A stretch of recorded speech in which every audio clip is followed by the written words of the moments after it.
Hello and welcome back to Wake and Jake. We're back. Myself and Davis. Sorry, All-Star Week got a little too cray-cray.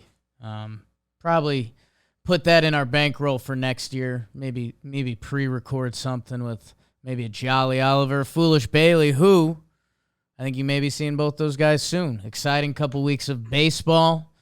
As the trade deadline leaks up, just watched our Yankees die. Could be a Yankee funeral ep. It won't be. I think there's more fun stuff to talk about. And I might parcel this out a little bit. I think I want to focus mostly on the pitchers that are going at the deadline because I started to, my Jake brain started to kick in, I think in a good way, quantifying who, what, when, where, why between the teams and who will be traded.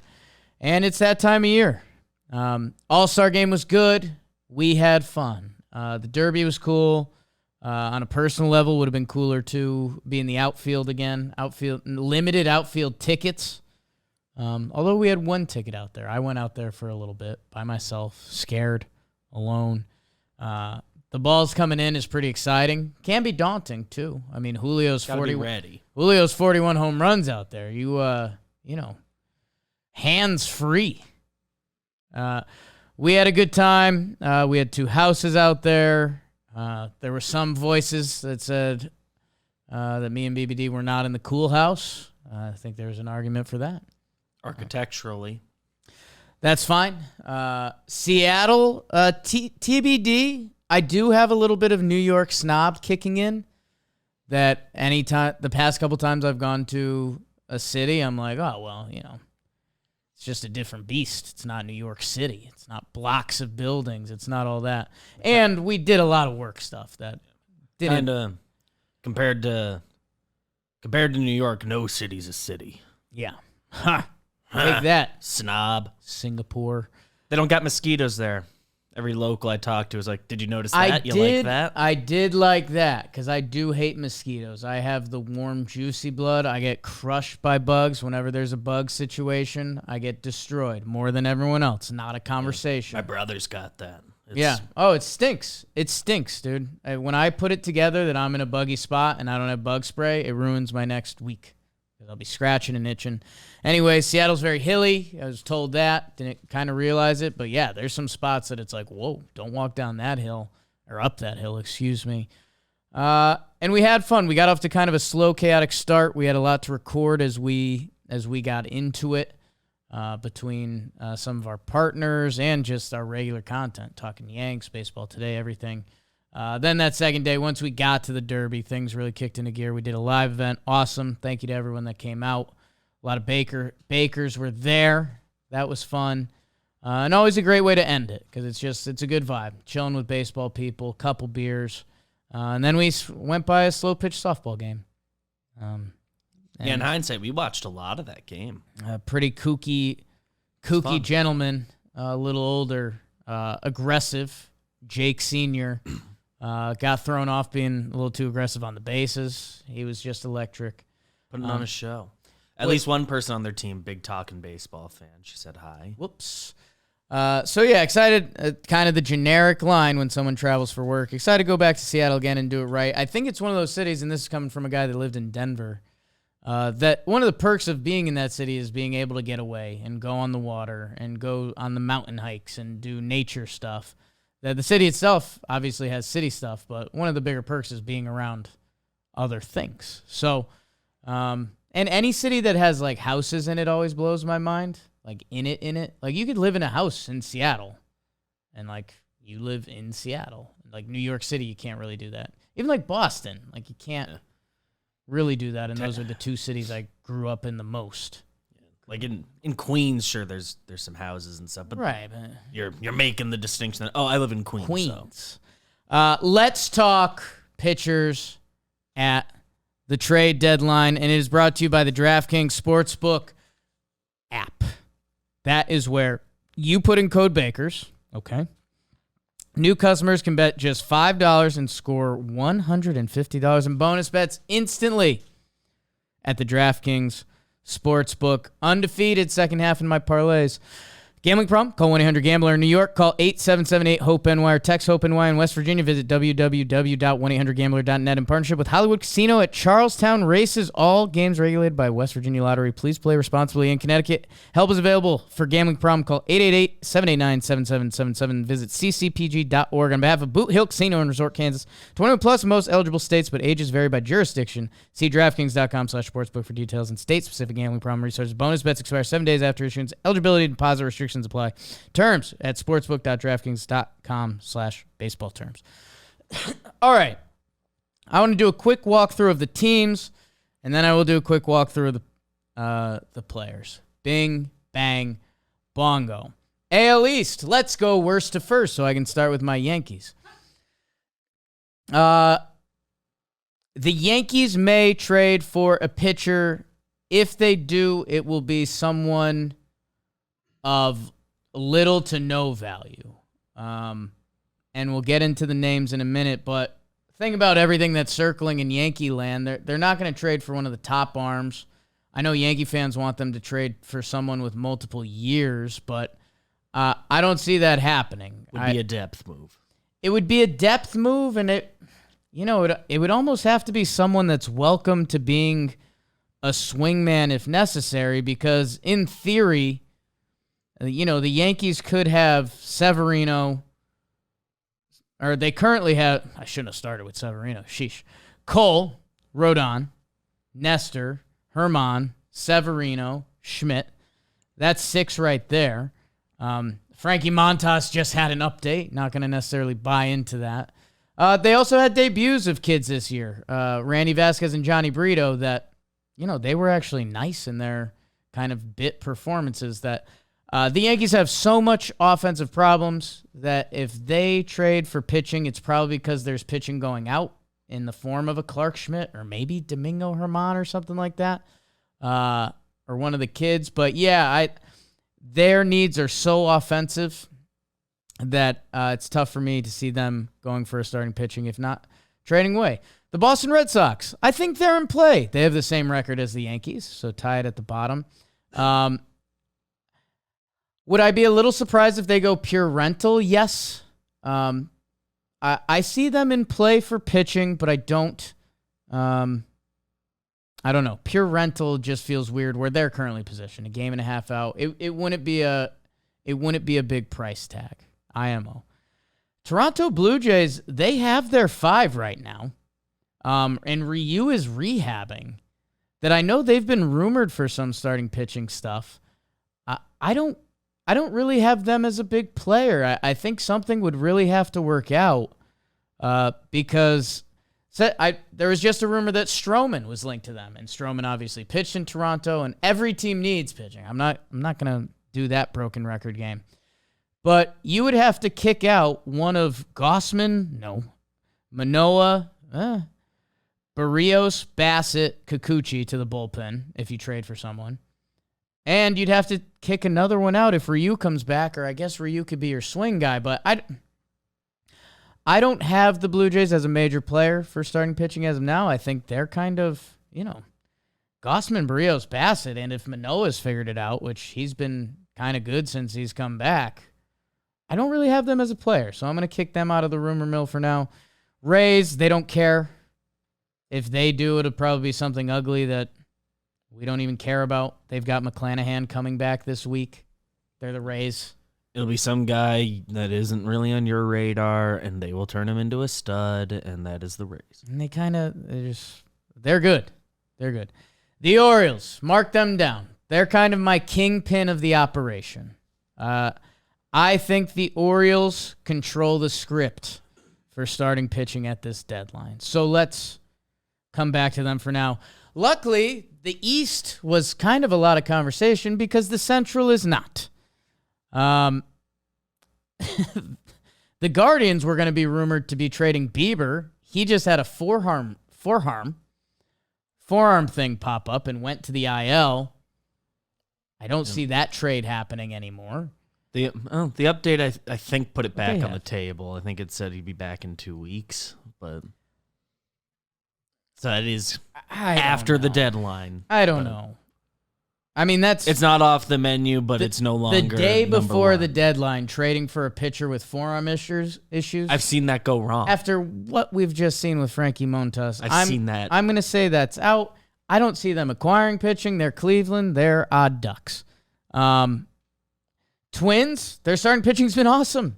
They need hitting, just like I've talked about with my Yankees. That I don't really see them going that route. They just got Maeda back, Bailey Ober, the nightmare, as Trevor Plouffe will tell you. Their needs are elsewhere. Tigers, White Sox, Royals, sell. We know that. And then in the West, like, Seattle has pitching. We're not sure what they're necessarily going to do at the deadline, but they're kind of good. The Rangers, I think they're good. Their starting pitching currently looks like Eovaldi, Gray, Heaney, Perez, and Dunning, who's been really good for them. I don't know if, like, is Odorizzi coming back? I don't think so. I guess they could add a depth arm. And I guess with any team, something happens this week. Right. It changes the equation a little bit, sure, but as it lies, I think they're on the other end of pitching. I don't know what Texas. They're second in starting pitching ERA. So if they add someone, that's without DeGrom. I mean, it would be a Death Star type move, right? Like maybe you flip Dane Dunning, who just built up his value again. So I won't rule them out, but it's not like, hey, these Rangers, if they don't get pitching out of the deadline, like, no, they're good.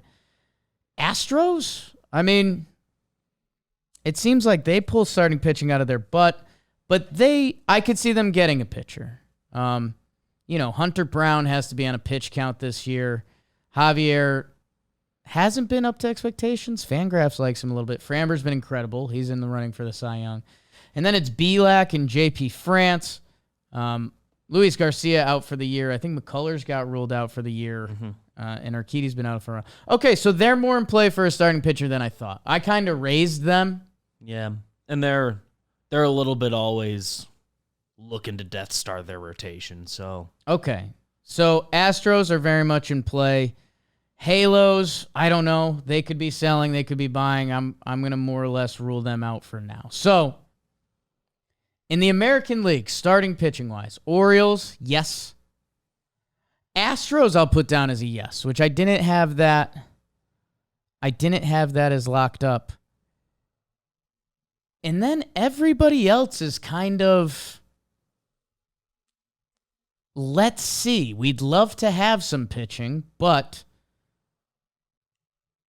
yeah. So let's do the NL quick. Atlanta Braves, kind of a Death Star equation. Right now, their rotation, Morton, Strider, Allard, Elder, and Soroka.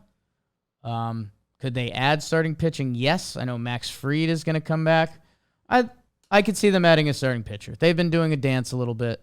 Are they one of the main players? I don't know. Marlins, no. How funny is that? Marlins just straight up no. That's what we've got, Pop. The Phillies. I could see them adding a starting pitcher. Wheeler, Nola, Ranger Suarez, Taijuan Walker. That fifth spot, Christopher Sanchez has just hopped in. He's a kid. I don't know how much they believe in him. It's been a little bit of a revolving door. We know the Phillies are in go-for-it mode. We know they'll make the trade. They are in play for a starting pitcher. But at the same time, they don't necessarily need an elite guy. Like, they're going to go to war with Wheeler and Nola, and then whoever's hotter out of Walker and Suarez, even if you bring in Stroman, who might be the biggest fish at this deadline, we'll see if a Snell comes available or somebody else. But that'd still be your three. So I think need-wise, going back to the Orioles being the kingpin, I think whatever they would pay for their starting pitcher piece would be a little more than the Phillies, who would be slotting in their three, where Baltimore could potentially be slotting in a one. But Phillies are in play. Mets might be selling. They're out. Nats, Central, again, can be oddly quick. Brewers, I think, are out of play. I had someone ask me today if they're going to sell Corbin Burns. Right now, they're listed as a six-man rotation. This is kind of another team that's where their strength has been. I don't have them going for starting pitching. Cincinnati Reds. They could be in play. They're a really interesting mix. Their starting pitching hasn't been good. I think they're in play. You'd love to build off this energy. You've got a lot of young guys contributing. Chris Rose in our trade draft had them getting Ohtani. I don't see that. I think they'll pick up an arm. I don't think they're willing. They would have to be willing to sacrifice some of their farm, and I think they love what's just happened. Like, I think to take away from part of their youth movement, I don't know, that almost, it feels a little double negatively. Like, if you trade for not an elite starting pitcher, they're not elite, and you just trade away some of your youth. I don't know. I think they'll add something, but I don't think it would be as impactful as Shohei Ohtani or what Reds fans may be dreaming on. Cubs are probably selling. Pirates are selling. Cardinals, yellow. Which brings us out west. Dodgers are in play, huh? Yeah, their starting pitchers that are on the IL or that have missed a lot of time this year are quite a list. Clayton did kind of a funky All-Star break IL. Yeah. I think he's supposed to come back. Little gaming the system. May's out. Syndergaard listed as blister, but I know he wasn't great for them. Walker Buehler is supposed to come back at some point. I guess the only thing, and Dodger fans sound off in the comments, is there any money juggling going on there? Because wasn't that the whole thing? Didn't we expect them to make a big splash in free agency? It didn't happen, and then everyone was like, well, Ohtani. But I think they were over the threshold anyway. So Dodger fans, I guess I'm asking you as much.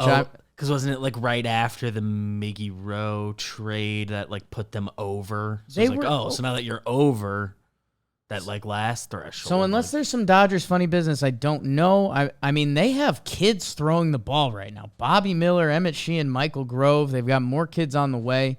I would have to know a little more about the money situation. And that's the only part that makes me a little skeptical. But they're in play to add pitching. My Snakes are, but boy, are we nervous. We're now sitting in third place. It's a half game back of second. It's 2 games back of first. They just had a big youth movement. They need starting pitching. I think they'll add. If you had asked me a couple days ago, I thought they were one of the kingpins with the Orioles. I don't think they are now. I think they'll make a play for a pitcher. I think almost anyone on the list that we're about to talk about could potentially slot in as their 3 guy. Zach Gallen, Merrill Kelly on the IL right now. Calf inflammation. How about that, Merrill Kelly?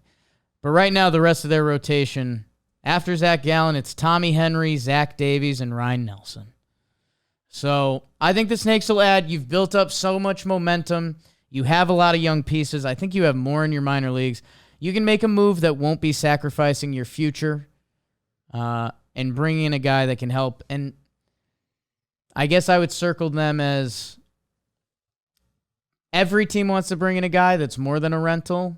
But I think if you're Arizona and you're building off last year and you're not a team, you can get beat out by other teams in free agency. Depending what fish are available with multiple years, you could see them coming more into play. Giants are always a wild card. Don't know what to do with them, really. Could they be in play? Absolutely. Actually, Logan Webb, DeScalfani, Stripling, Cobb, and Wood. Those are all guys you know. But they're the Giants. They'll make a move. I mean, they were in on Correa. They were in on Judge. Like, they're very much in play. So, let's go back to the kingpin.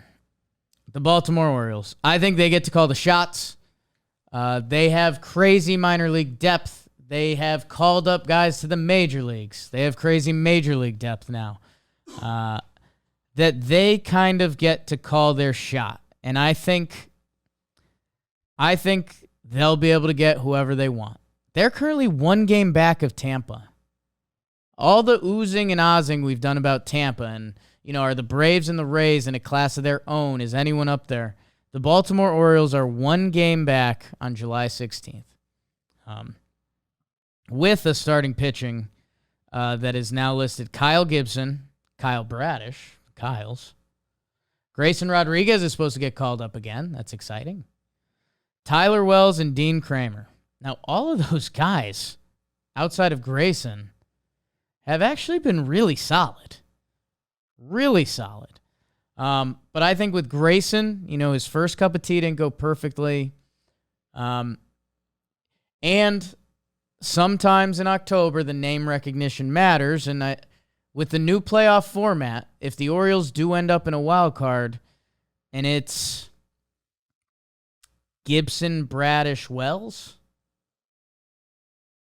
don't get me wrong. I know Kyle's just being Bradish. I know Tyler Wells and the Whip King, and we love Gibby, but I think they're looking for an impact arm. I thought they were going to be leading the charge for Dylan Cease. I didn't realize Dylan Cease is he more? He's not just a year and a half, right? Is he 2.5? Yeah, I think it would be a big trade. And I don't think the Orioles are willing to do that. I really don't. I think they like their core. I think they like their core enough that they won't move for what the White Sox would ask for Dylan Cease. And if 2.5 years left, yes. If I'm getting in the White Sox shoes on this, the AL Central, it continues to be wide open. That if I believe in myself as a GM, I believe I could win the AL Central next year. If I make like 2.5 decent moves as the general manager, I could win the Central next year. You got to believe that. You can't be in that position and not believe it. The division's been around or under 500 the whole year. So if I'm the White Sox, I know there's been a lot of Dylan Cease. I don't think that's happening. So I referenced that there's an article I want to go off of before. Written by John Heyman. And he did the top MLB trade deadline pitching targets. He listed number 1, Eduardo Rodriguez.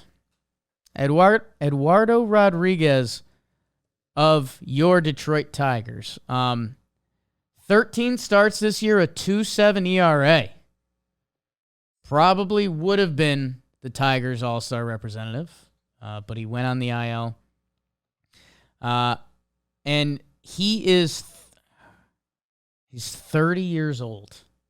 Feels like we've seen a lot of Erod, huh? So yeah, he is on the books after. He can opt out after this year. He'd be opting out of roughly 3 for 50. 3 for 50 is going to be a 31-year-old starting pitcher who's currently got a 2.7. He's currently an opt-out. If he plays the rest of the year, kind of regardless of result, it's going to be a very good year going into year 31. But I think he beats that. Feels like he could, even if he went to a team and he was a 4.4 guy, he could match that contract at the end of the year. So I think Erod gets traded. The messed up part for Detroit is you're trading him as a rental. Because you do have to assume the opt-out. Erod in Baltimore, is there a fit there? I think so. That massive left field, a lefty pitcher. Erod, a guy that had to deal with the green monster for a bunch of years, moves over to that. I think that's in play. I do think the Red Sox are in play, too. I think sometimes sports is pretty basic, man. The Red Sox like Erod. He pitched for the Red Sox for a while. He knows how to pitch at Fenway. They weren't dying to get rid of him when he hit free agency last time. Got a big deal from the Tigers. If the opt-out did get weird and he opted in, I think the Red Sox would be okay with that. Like, I think if you're the Red Sox and Erod, he's screaming AL East to me. It's familiar. It's familiar, and I think the Orioles and Red Sox are in play for that. And again, I think the Orioles called a shot there because I think they have the ammo to pay whatever they want. And hey, I don't want to be an AL East elitist, although I am. Any team would love Erod. He's a lefty that's got a 2.7 ERA. So, if the Dodgers or one of those other teams I do mention, I wouldn't be shocked at all. But again, I think the Orioles can set the tone on this. Number 2 on John Heyman's list. Oh my God. Michael Lorenzen, same team. I don't have him as the number 2 trade guy. I had him going back to the Reds on our trade deadline draft episode. So maybe I just like reunions too much. Maybe I'm reading a lot of reunions. And maybe bad happens. Maybe I'm reading too much into that. Lorenzen, 16 starts, a 3.75. Detroit, you are in a pitcher's park. His FIP is worse than that. You can trick your fans into saying you're trading for an all-star this year. I don't know. Like I said, I like that as a Reds, but more so, obviously there's the homecoming side of it, but it's a true rental, and there's a chance, and I don't want to be rude to Michael Lorenzen, there's a chance Michael Lorenzen comes to your team and he's not great, right? So that's where I think a team like the Dodgers, I don't love that. Like he's very much a depth piece for whoever's trading for him. So hey, like I mentioned Philly before, if they're looking for a 5 guy who can go out and be a legit starting pitcher, yeah. Even when I mentioned, I don't think the Yankees will be going for Michael Lorenzen, but what's Austin Meadows up to? Anyways, I think if you're one of those teams that's just looking to do pure trade deadline depth, because Michael Lorenzen also has experience coming out of the bullpen, like I think he's your guy. And going back to the Orioles being the kingpin, what does he necessarily do for the Orioles? I can't tell you he's going to be better than Grayson Rodriguez. I can't tell you he's going to be better than Tyler Wells. Like, I don't see that being the fit there. Lucas Giolito, number 3 on John Heyman's list. 1,000% should be traded. He has it at 70%, which I thought that was funny. The one thing that does need to be mentioned here with the true rentals, qualifying offer and the pick, Lucas Giolito has done enough in his career that he would get the qualifying offer. So if the White Sox, to trade him, they would have to get a player that they would value more than the qualifying offer pick. That being said, I think a team will trade for Lucas Giolito. His changeup is Bugs Bunny-esque. He has a 3-WAR season going, casually. 19 starts, a 3.45. He's an absolute horse, first-round pick. He's got the look. He has the look of a starting pitcher. There's been Dodger rumors. LA guy. Makes sense there. Would definitely be more impactful than some of the kids they're throwing out. Feels like a guy that could absolutely go into a situation and tick up. This guy was top 11 Cy Young votes 3 years in a row. Bad year last year. Been around a bad team. Like, wherever Lucas Giolito lands, like that team feels like they're getting a playoff starter. That team feels like they're getting a guy that goes into their rotation. LA does make a lot of sense, huh? Mm-hmm. Toronto, no. Houston? I was going to say, I just kind of had a Houston vision there. Houston? That's interesting, huh? He and Abreu are buddies. Fixes him right up. Atlanta?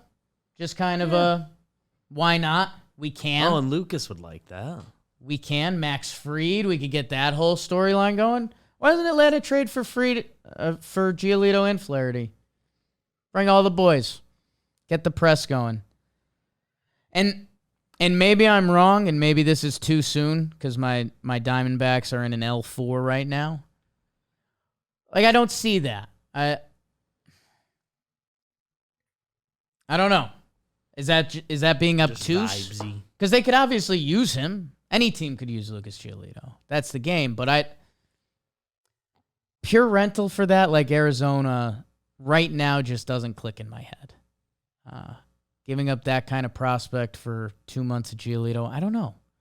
Maybe I'm misreading that one. Cardinals fans, come at me. Man, some of those top teams for Lucas Giolito.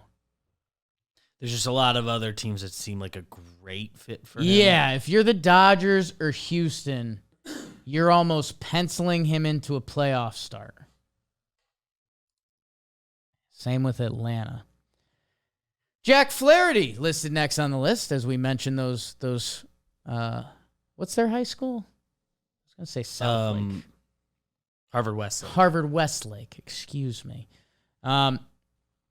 Jack Flaherty interests me because, and this could be completely bizarre to Lucas Giolito, Jack Flaherty's been a little more inconsistent. He's had some injury stuff. We love Jack Flaherty. Numbers are in an okay place. 17 starts, a 4.27. Another LA guy, another guy that wants the big city. He's always wanted that scene. He's about that. For me, I actually kind of like him with a team like the Snakes. I think Jack Flaherty being the trade deadline gun for hire, I think he's going to lean into that. I think he's going to lean into that so hard. And I think Jack Flaherty's a guy that would get traded to the Diamondbacks and be like, let's fucking run this. Let's go. Oh, and he would love to be on a team that's chasing right now. Yeah, I'll be 1, 2, 3. Us three, like, fire me up. I like that for him because the other side of Jack Flaherty, which, again, true rental at this point, Flaherty does have some risk. Like, Flaherty's had some ugly games this year where I think if you're a team like the Braves or Houston, there's a chance. I'm not saying this happens, but Jack Flaherty could come over, have a 4.6 ERA, and not be a playoff starter for you. Where in Arizona, he's you're going to be our dude. Let's ride it out, brother. You get hot with Gallen and Kelly, we can do some shit. I'm going to snake him for now. Let me do one last team patrol, see if there's anywhere else for Jack Flaherty. Have you noticed what's bold on Jack Flaherty's page, which I love for him? I did not. It's technically a negative stat, but I love it for him.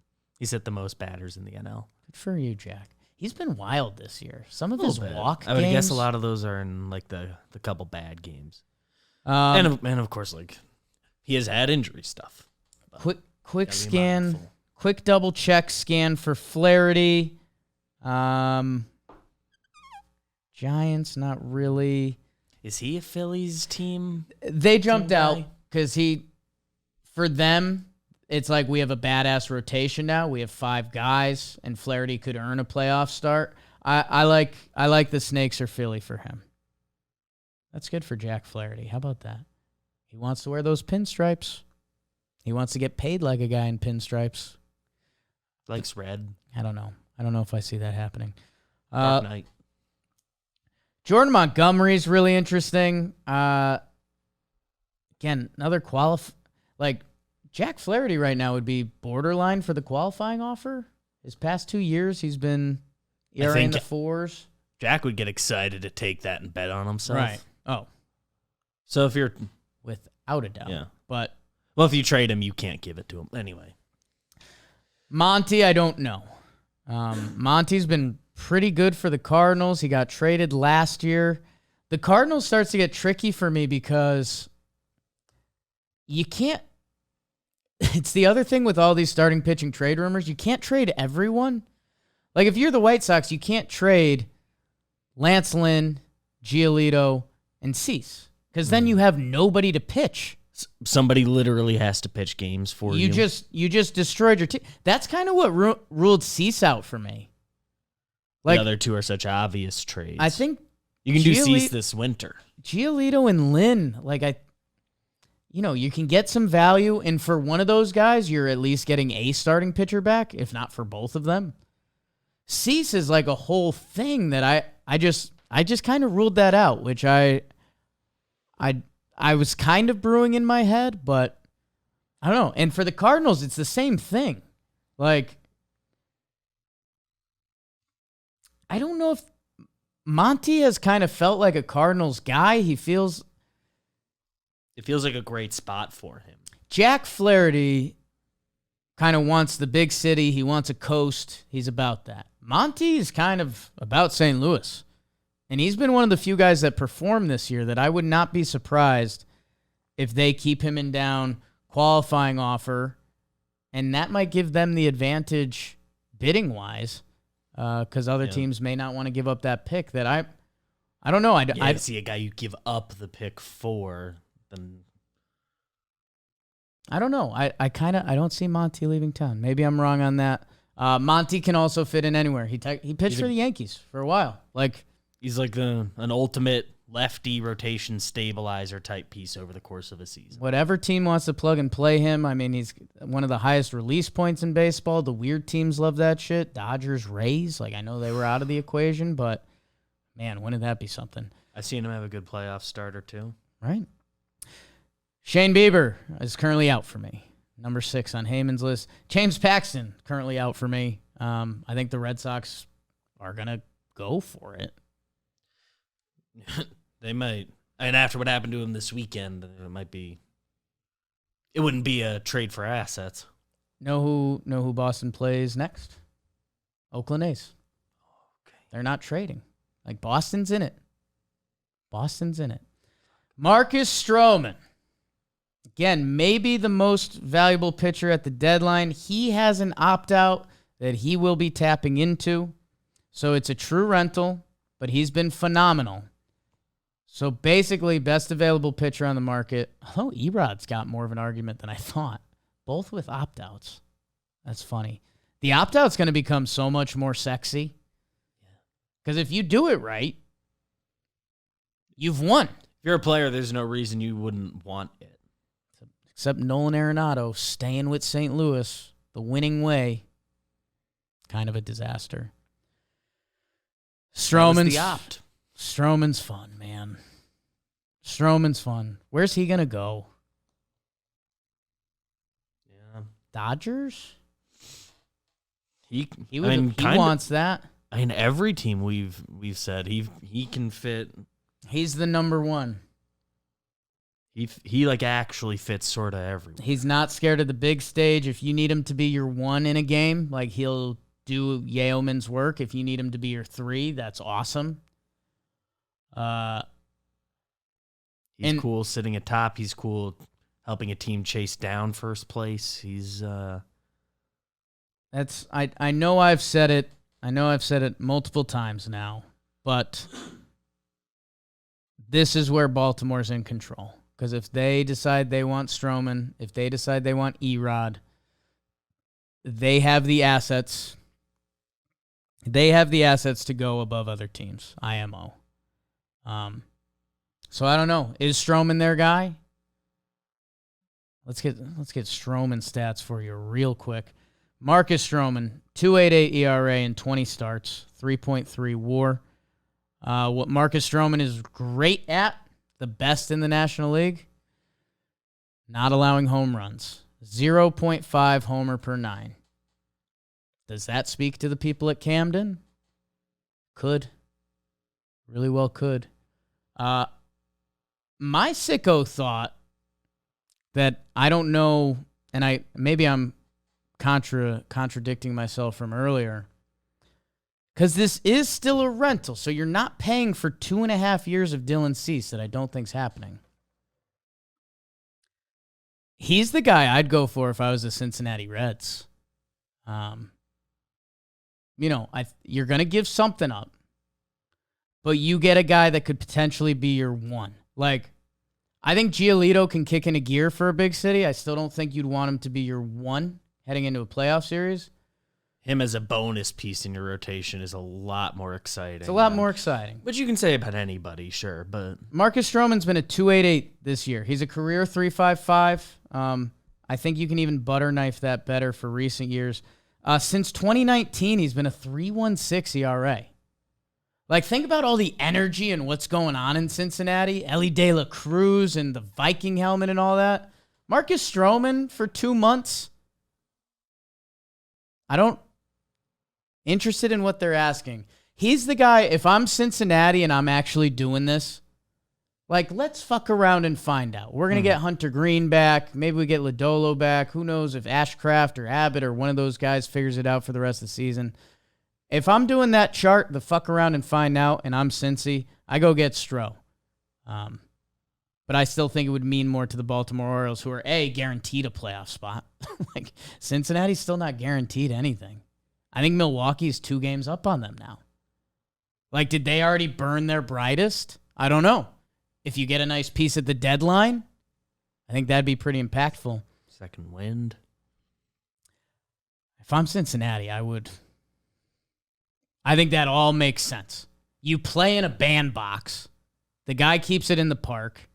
It's a rental. It's a guy that fits the vibes of your team so well. I'm going to start pushing the Stros to Cincinnati narrative, but I don't think they're in control of that because they still have the risk of missing the playoffs. Baltimore's in. It's over. Would love if Cincy did that. Let's burn through the rest of the names a little quicker. Kyle Hendricks. I feel like he's been a trade deadline piece for years now. That's going to be an unsexy move for a team, but I feel like I'm going to love it.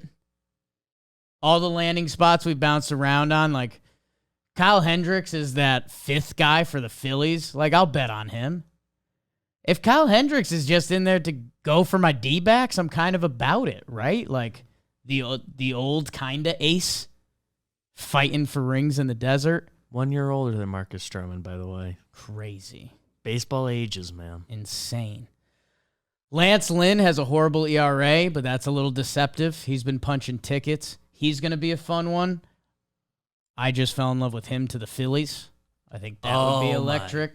Just the testosterone flowing there. Could he be a Dodgers guy? No, he's not really. No, he is Philly. Okay, so Lynn to Philly, done. Patrick Corbin, I just think that's so messy. I know he's been better, but just figuring out everything else around it, no. Clevenger's listed on here, but I think he's hurt again, and White Sox will need people to throw innings. Like, he's got Savali on this list. That's not happening. Paul Blackburn with the A's. I don't know what you're getting. Snell, if that happens, fire me up, but I have no idea what the Padres will do, and that's a true rental. Send him back to the Rays. Are the Mets going to dump arms? Because the next part of this list is Carrasco, Quintana, and Scherzer and Verlander. I don't even know what you do with that. And then he finishes his list with Dylan Cease and Shohei Ohtani. That I'm starting to think both of those won't happen. So, what did we just learn? Any piece fits with the Phillies. So I wonder if they just play a game of value and whoever slips and is available. Probably not, because if you're a front office and you're looking at rentals, you still want your guy. The guy you like. The Philly fit feels so delicious that I won't move off of that. Because, again, that range, that buffer the Phillies have of if you're our 5, that's cool. If you're our 3, that's cool. Lance Lynn is perfect for that. If he taps into that for 2 months, even if he doesn't, he'll eat some innings for you. And he's a guy that... They see what they can get from him. Even if he was, like, bad, like Lance Lynn's a guy that'll go eat innings on a bad day. Like, he's not above that. He would be perfect for that team. That's done. That's done. I think we're fully rooting for that. I love Stroh to the Reds, but I don't believe in it. Houston's going to get someone. Yes. I bet we can dive deeper on that. I don't know if it's for now, but yeah, Giolito. When we thought about that, that spoke. Giolito and Eloy to Houston. That sucks. Oh, okay, good for them. So Giolito to Houston. But if Giolito goes there, Dodgers don't have their guy yet, and I think they're going to get someone. Monty? No. Is that when they hit the Flaherty button? Stroman? Flaherty? I don't know. The Dodgers are so weird to me. I just don't know what they're up to. Like, they're going to get some of their veteran guys back, and some of these kids have looked good. Do they need to make the money matter? I don't know what she's doing back. Dodger fans, let me know. Maybe Dodgers... They're going to add something, right? Dodgers and Houston Dodgers and Houston. Both going for Giolito. Lorenzen ends up anywhere. Do my Snakes get someone? I love Flaherty there. Flaherty, Dodgers, or Snakes? I like West Coast. I like those fits for him. The more I'm looking at the Dodgers, the more I'm they should go get Giolito. Then maybe Houston would be on a Monty Lorenzen. I mean, they can do whatever they want. Houston does whatever they want. They might go off the board. Hell, they'd be a great Lance Lynn place. They'd be a great Lance Lynn place. Okay. So that was part 1. We may do a hitters part 2. I know I want to do another tier list with Jolly. I don't know if we want to do that. Maybe that's right after the deadline. Yeah, you get squeeze a little extra juice. It's interesting because if we do it right before the deadline, we have a chance to look like assholes, and that's funny. If we do it right after the deadline, we just have to pick the category. Yeah. So I'll figure that out with Jolly. Could juice our August. And I did get a text from Bailey saying, "Hey, is it almost time for us?" So we'll figure out something fun as well. So good to be back, waking and jaking with you guys. We'll be back Wednesday. Love you guys. Bye.